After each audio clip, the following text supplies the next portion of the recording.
Unbelievable table in which you have in the center in blue the Hebrew word Hakif Shanim, the furnaces, the furnaces in which Jews were burned in the Holocaust, and here you have the Nazi, yeah, Don was a Nazi, and then you have here in black Holocaust, and the butcher, and with the butcher in red on the left side, you see here the letter Aleph Eichmann, Adolf Eichmann, unbelievable.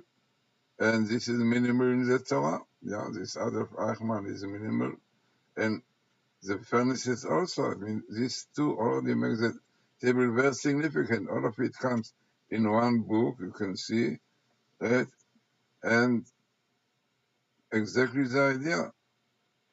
Adolf Hitler in the furnaces, butcher, the Nazi, the Holocaust, burned the Jew. And in green is written in the verse, all flesh died. Unbelievable. Very significant table for Tisha B'Av, definitely.